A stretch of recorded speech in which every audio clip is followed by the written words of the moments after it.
Welcome to our session on the introduction to geographical thought.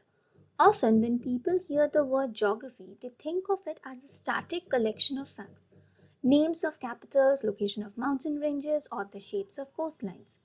But this lecture isn't about memorizing the map, it's about the intellect behind the map.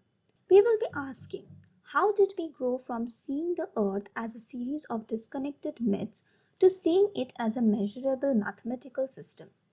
What we are really doing here is studying a shift in human consciousness. We are going to see how geography evolved from a subset of philosophy and astronomy into the rigorous independent science that we know today.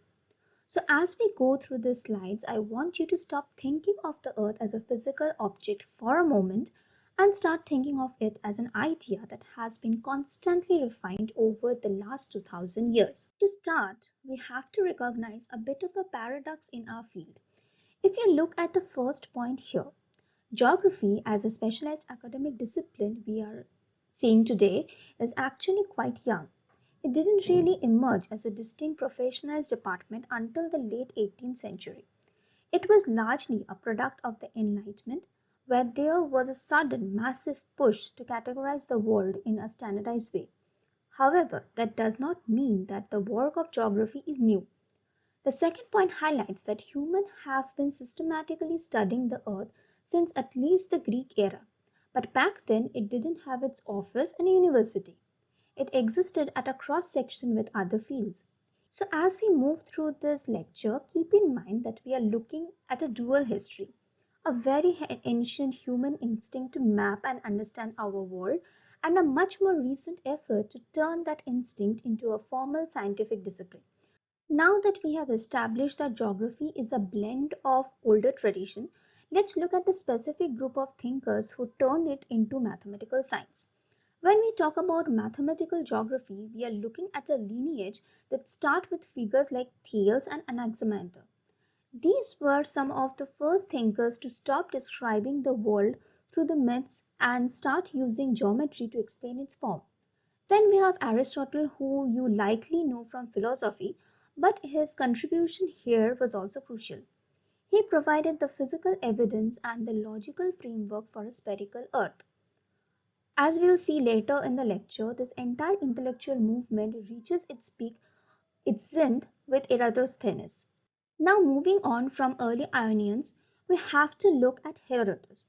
While he is famously known as the father of history, his contribution to geography is just as significant because he fundamentally changed the source of geographical knowledge. Instead of sitting in a room thinking about the world, he actually went out and saw it. He was essentially an early field geographer, we can say. He spent a great deal of time in Egypt and he became obsessed with the Nile.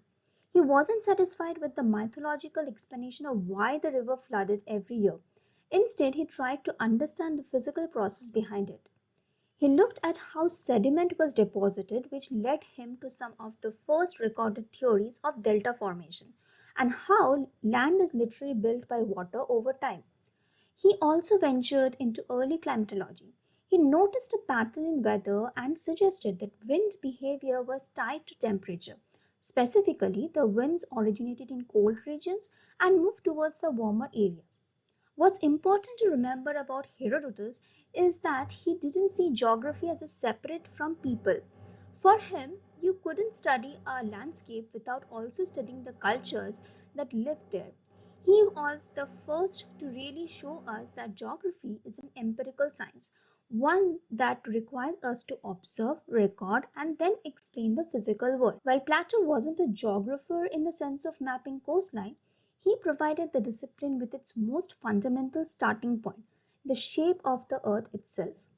Plato was the first major scholar to argue that the earth is a sphere.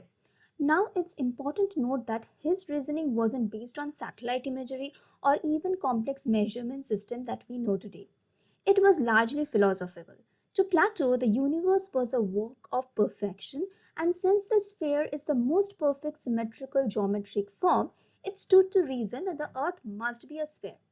He placed his sphere at the dead center of the universe, a model we call the geocentrism today. In his view, the earth was stationary and every other celestial body, the sun, the moon, the stars, revolved around us in a perfect circle. While we know today that the geocentric part was incorrect, his insistence on a spherical Earth changed everything. It set the stage for mathematicians who came after him to stop asking if the world was round and start asking how big that round world actually was. He gave geography its definitive shape. Now we move to Aristotle, who takes Plato's perfect sphere and puts it to test. While Plato believed the earth was round because it was philosophically right, Aristotle wanted physical proof. He is really the one who anchors geography in empirical science. His first major piece of evidence came from looking at the sky. He pointed out that during lunar eclipse, the shadow of the earth cast onto the moon is always curved. If the earth was a flat disk, that shadow would be an oval or a line at certain angles. But it's always circular. This was a massive light bulb moment for ancient science. His second proof was based on travel. He noticed that as you move north, certain stars appear higher in the sky, while others disappear below the horizon.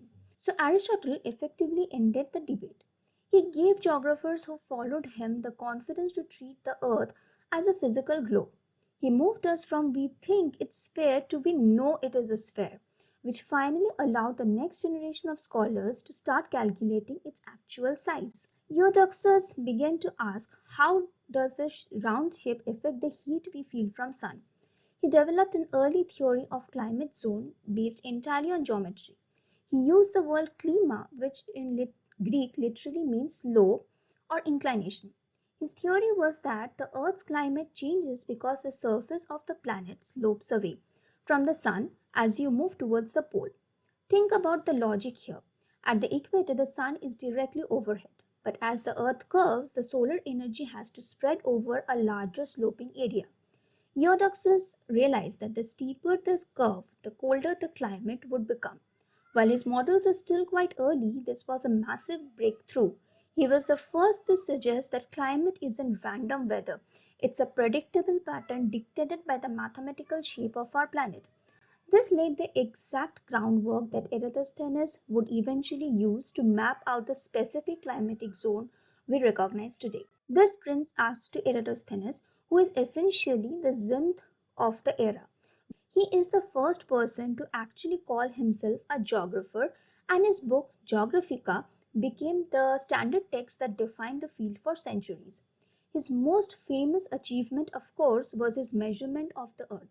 He took the spherical theory of Plato and the empirical observation of Aristotle and applied pure geometry to them. By measuring the length of shadows in two different cities at the same time, he calculated the Earth's circumference. He didn't just agree that the Earth sloped away from the Sun. He mapped it out. He divided the world into five distinct zones: the torrid zone at the center, the frigid zone at the pole, and two temperate zones in between. What made his work truly modern was that he didn't just describe this area, he gave them mathematical boundaries. He used latitudes to define exactly where one climate ended and another began. In doing so, he took geography out of the realm of philosophy and turned it into a structured, rigorous science that we recognize today. His first major contribution was an act of intellectual synthesis. He took the Babylonian 360-degree circle and applied it to the Greek sphere. It gave geographers a universal mathematical language, one that allowed them to divide the world into predictable, uniform increments for the very first time. Building on this, Hipparchus gave us a system of latitude and longitude as we know it today. While scholars before him were still describing locations relative to landmark, Hipparchus argued that every point on Earth has a unique address. He even proposed using lunar eclipses viewed from different parts of the world to calculate the exact time difference between locations. He also refined our understanding of the equator, identifying it not just a line but a great circle. This provided the essential baseline, the 0 point that bisected the Earth into two symmetrical halves. By doing this, he gave the global grid its mathematical anchor. Finally, Hipparchus tackled the fundamental dilemma of cartography distortion. He knew that you cannot flatten a sphere on a piece of paper without lying about the geometry. To solve this, he developed the stereographic and the orthographic projection. This was the first mathematical rigorous attempt to translate a three-dimensional world onto a two-dimensional map. In many ways, he took the writing of the world that Eratosthenes started and turned it into a rigorous geometric science that could be plotted, measured, and navigated with absolute certainty. We actually owe a tremendous debt to Strabo. The majority of what we know about ancient geographical thought survives only because he meticulously curated it into his 17-volume masterpiece, the Geographica. He begins his work not with maps but with critical literature review. In the first volume, he evaluates everyone from Homer to Eratosthenes, essentially archiving the history of the discipline. However, the bulk of his work is a massive systematic survey of the known world. Across 15 volumes, he documents Europe, Asia, and Africa, but his approach is distinct. He wasn't just interested in where, he was pioneering the field of chorology or the study of the unique character of specific region. While he accepted the five-zone model, he was specifically interested in the limits of habitability. He was also a remarkably keen observer of physical processes. For example, he correctly attributed the flooding of Nile to summer rains in Ethiopian highlands, moving away from the mythological explanations towards empirical cause and effect. By shifting the focus from abstract geometry to the lived reality of the landscape, Strabo established geography as a descriptive, human-centered science that bridged the gap between math and history. With Ptolemy, we reach the culmination of the classical geographical thought. If Strabo was the historian of Earth, Ptolemy was its data scientist. He wasn't interested in the flavor of the place, he wanted its exact address. Before we dive into his maps, it's important to note that Ptolemy was first a master astronomer. His work, the Almagest, defined how humans saw the star for over 1,000 years. Eight-volume masterpiece, The Guide to Geography. This work was a massive shift in style. While someone like Strabo would write paragraphs, Ptolemy gave you a spreadsheet.